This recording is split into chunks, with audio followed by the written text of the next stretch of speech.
अस्सलाम वालेकुम दोस्तों, ये है जावास्क्रिप्ट का basic to advance complete course with examples और मैं आप लोगों का इंस्ट्रक्टर अब्दुल अलीम बेग। इससे पहले HTML और CSS के कोर्सेज आप सीख चुके हैं, तो अब जावास्क्रिप्ट की बारी थी।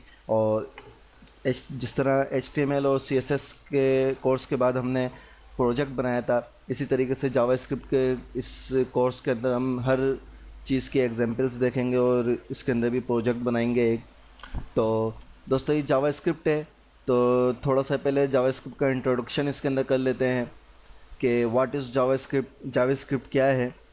जावास्क्रिप्ट जो है वो एक डायनेमिक कंप्यूटर प्रोग्रामिंग लैंग्वेज है और ये अक्सर इन वेबसाइट्स में इस्तेमाल हो जिसमें यूज़र से डायनेमिकली कुछ इंटरेक्शन कराया जाए। ठीक है। और पहले इसका नाम जावास्क्रिप्ट के बजाय लाइव स्क्रिप्ट था और अब इसका नाम जावास्क्रिप्ट है। और इसकी एक ख़ास बात यह है कि ये HTML और जावा के साथ इंटीग्रेशन होती है, यानी इसके साथ मिलकर ये काम कर सकती है। और ये एक क्लाइंट साइड लैंग्वेज है, यानी इसको सर्वर की ज़रूरत नहीं होती। जिस तरह PHP ASP वगैरह लैंग्वेज में सर्वर की ज़रूरत होती है, सर्वर के बगैर वो काम नहीं कर सकती। लेकिन ये जावास्क्रिप्ट जो है ये क्लाइंट साइड लैंग्वेज है, इसको ये ब्राउज़र पे ही जो है वो ख़ुद अपना काम करती है। और इसके बाद अब हम बात करते हैं कि वाई यूज़ जावास्क्रिप्ट। हम जावास्क्रिप्ट को जो है वो क्यों यूज़ करें।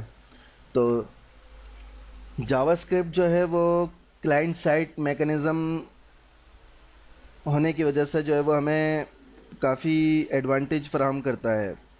मिसाल के तौर पे आपको एक मिसाल दूं कि आप जावास्क्रिप्ट को ये चेक करने के लिए इस्तेमाल कर सकते हैं कि यूज़र ने ईमेल सही दिया है या नहीं। ये तो आप जानते हैं कि अब HTML5 के अंदर वैलिडेशन लगती हैं कि यूज़र ने क्या इनपुट करा है, क्या इनपुट नहीं करा और चीज़ सही इनपुट करी है या नहीं। जैसे कि हम HTML5 के अंदर अब एट्रीब्यूट के अंदर टाइप के अंदर ईमेल इस्तेमाल कर सकते हैं, लेकिन पहले ये काम जावास्क्रिप्ट से होता था। और अभी भी जावास्क्रिप्ट से बहुत सारे काम जो हैं वो इस किस्म के होते हैं कि यूज़र से कोई इनपुट हमें लेना हो तो हम उससे बआसानी अपनी मर्ज़ी का वैलिडेशन लगा के उससे ले सकते हैं। जावास्क्रिप्ट का कोड जो है वो यूज़र के फॉर्म सबमिट करने पर ही एग्जीक्यूट हो जाता है, तो अगर इसने कुछ गलत फिल किया होगा तो फॉर्म सर्वर पर सबमिट ही नहीं होगा। ये तो एक छोटी सी मिसाल थी। जावास्क्रिप्ट पर हम इससे भी बड़े बड़े काम कर सकते हैं। ये जो मैंने 4 पॉइंट लिखे हैं इनकी मैं वजाहत कर दूं कि यानी लेस सर्वर इंटरेक्शन। जावास्क्रिप्ट को इस्तेमाल करने से आपके सर्वर पर ज़्यादा लोड नहीं आता, यानी सर्वर पे बार बार नहीं जाना पड़ता। जो रिक्वेस्ट हम भेजते हैं वो रिक्वेस्ट पहले जावास्क्रिप्ट के ज़रिए वो ब्राउज़र पे खुद ही यूज़र से पूछ लेता है कि उसने इनपुट वगैरह सही फिल करी है या नहीं करी है। जब फॉर्म सही फिल होता है तो उसके बाद वो सर्वर पे जाता है, जिसकी वजह से सर्वर पे जो है वो लोड कम पड़ता है। दूसरा है immediate feedback to the user. दूसरा जो है उसके अंदर है कि यूज़र को वेट नहीं करना पड़ता कि इसने फॉर्म सही फिल किया है या नहीं, बल्कि इसको वहीं एरर मौसूल हो जाता है।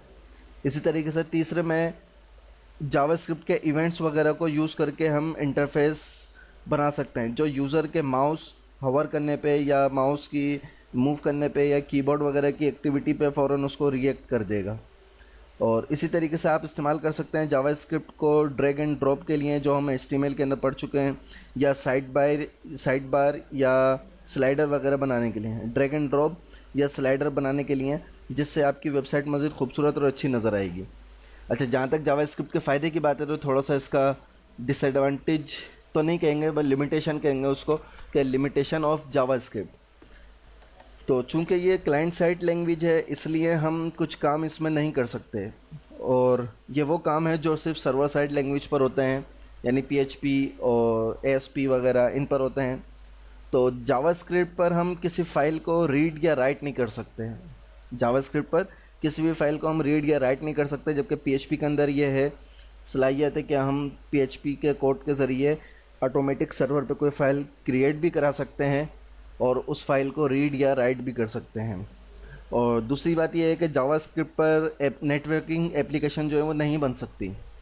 नेटवर्किंग एप्लीकेशन जैसे सोशल साइट, ट्विटर हो गई, फेसबुक हो गई और इस किस्म के जितने भी इंस्टाग्राम, टम्बलर, पिंटरेस्ट वगैरह ये सब हो गए, तो इस तरह की सोशल साइट्स जो हैं वो भी नहीं बन सकती। या फिर बड़ी बड़ी एप्लीकेशनें जो बिज़नेस से अकाउंटिंग से रिलेटेड हों, ERP वगैरह की एप्लीकेशन होती है, ये भी जावास्क्रिप्ट पर नहीं बन सकती, ये ASP और PHP वगैरह पर बनती हैं। और इसके बाद अब हम बात कर लेते हैं कि हम इस कोर्स में क्या क्या सीखेंगे, what will we learn about it, हम इसके मुतालिक इस कोर्स में क्या क्या चीज़ें सीखेंगे। तो इसके अंदर सबसे पहले हम इसकी बेसिक थिंग्स यानी बेसिक जो बुनियादी बातें होंगी जावास्क्रिप्ट की वो सीखेंगे, और उसके बाद वेरिएबल्स क्या होता है इसकी तफसील डिटेल सीखेंगे, डेटा टाइप सीखेंगे, और डेटा टाइप की कितनी किस्में हैं, कौन कौन से ज़्यादा किस्में चलती हैं जिनके ऊपर ज़्यादा काम होता है वो इसके अंदर देखेंगे। इफ़ एल्स को देखेंगे कम्प्लीटली, स्विच केस को देखेंगे, लूप को देखेंगे। हमारे पास 3 लूप होते हैं, for loop, while loop, do loop. इन तीनों लूप्स को अच्छी तरह देखेंगे और इनके कॉन्सेप्ट्स वगैरह क्लियर करेंगे। इसी तरीके से ऑपरेटर होता है हमारे पास, तो ऑपरेटर हम देखेंगे। हमारे पास एक अर्थमेटिक ऑपरेटर होता है, इंक्रीमेंट, डिक्रीमेंट, असाइनमेंट, कंपैरिजन और लॉजिकल और कंडीशनल, स्ट्रिंग वगैरह का ऑपरेटर होता है। ये तमाम ऑपरेटर देखेंगे, इनकी मिसालें देखेंगे, एग्जाम्पल देखेंगे, और फंक्शंस देखेंगे कि फ़ंक्शन को कैसे क्रिएट किया जाता है, फ़ंक्शन का पैरामीटर वगैरह क्या होते हैं, और हम अपना ऑन फंक्शंस वगैरह जो है कैसे बना सकते हैं। इसी तरीके से जावास्क्रिप्ट के अंदर बॉक्सेस क्या होते हैं, alert box, prompt box, confirm box, ये क्या होता है, इसको कैसे यूज़ करते हैं, और ऑब्जेक्ट क्या होते हैं, ऑब्जेक्ट क्रिएट कैसे करते हैं, ऑब्जेक्ट के मेथड क्या होते हैं, और ऑब्जेक्ट का कंस्ट्रक्टर क्या होता है, ये सब चीज़ें हम इसके अंदर देखेंगे। और इसके साथ साथ हम एरे को देखेंगे, एरे कैसे बनाया जा सकता है, एरे के बनाने के कितने तरीके हैं, और एसोसिएटिव एरे जो है वो क्या होता है। और हम इसमें कुछ बात जो है वो मैथ के ऑब्जेक्ट की करेंगे, कुछ डेट के ऑब्जेक्ट की करेंगे, डोम की बात करेंगे, डोम ट्री क्या होता है, वर्किंग विद डोम, डोम के साथ काम कैसे करते हैं, डॉक्यूमेंट ऑब्जेक्ट क्या है, चेंजिंग एट्रीब्यूट, डोम के ज़रिए हम एट्रीब्यूट कैसे चेंज कर सकते हैं, डोम के ज़रिए हम स्टाइल शीट किया स्टाइल किसी भी एट्रीब्यूट का कैसे चेंज कर सकते हैं, डोम के ज़रिए हम किसी भी एलिमेंट को कैसे क्रिएट कर सकते हैं। और यानी हम HTML के अंदर काम करेंगे, डोम की जावास्क्रिप्ट के ज़रिए हम पूरे HTML के ऊपर काम करेंगे, और उसको कोई एलिमेंट बनाया हो उसको रिमूव कैसे कर सकते हैं या रिप्लेस कैसे कर सकते हैं। उसी तरीके से हम जावास्क्रिप्ट के अंदर एनिमेशन कैसे बना सकते हैं, और हैंडलिंग इवेंट के यूज़र कोई माउस किसी चीज़ पर होवर करे या माउस पे किसी बटन पे क्लिक करे तो उसके ऊपर कोई फंक्शन काम करे, इसको हैंडलिंग इवेंट कहते हैं। तो इसको कैसे यूज़ कर सकते हैं, और इवेंट लिसनर को कैसे यूज़ करते हैं, और इवेंट प्रोपेगेशन क्या होती है इसको कैसे यूज़ कर सकते हैं, और उसके बाद फॉर्म वैलिडेशन जो है वो किस तरह जावास्क्रिप्ट के नाम लगा सकते हैं। ये तमाम चीज़ें हम इस कोर्स के अंदर इंशाल्लाह ताला कवर कर लेंगे। और उसके बाद ये तमाम चीज़ें कवर करने के बाद हम एक प्रोजेक्ट बनाएंगे लास्ट में, जो कि इमेज स्लाइडर होगा, एक सिंपल सा स्लाइडर होगा ये, क्योंकि अगर ज़्यादा ही खूबसूरत बनाए तो उसके लिए jQuery की ज़रूरत होगी। वो इंशाल्लाह jQuery के ट्यूटोरियल के अंदर फिर मैं आपको बताना सिखाऊंगा। लेकिन इसके अंदर हम एक जावास्क्रिप्ट से एक सिंपल सा स्लाइडर बनाएंगे। और एक बात यहाँ बताता चलूँ कि ये जो जितनी भी चीज़ें यहाँ पे मैंने बताई हैं, ये वाली जितनी चीज़ें हैं और इसी तरीके से दूसरी वाली जितनी चीज़ें हैं, इन सब की जो एग्जांपल्स हैं, और इन सब के जैसे ये मैथ ऑब्जेक्ट है तो मैथ ऑब्जेक्ट के अंदर इसकी बहुत प्रॉपर्टीज़ और बहुत इसके मेथड है। इसी तरह डेट के ऑब्जेक्ट के अंदर बहुत सारे इसके मेथड है, और इसी तरह इवेंट है लिसनिंग के अंदर, और ये जितने भी ऑब्जेक्ट है तो इसके अंदर फंक्शंस के अंदर बहुत सारे फंक्शंस और मेथड हैं।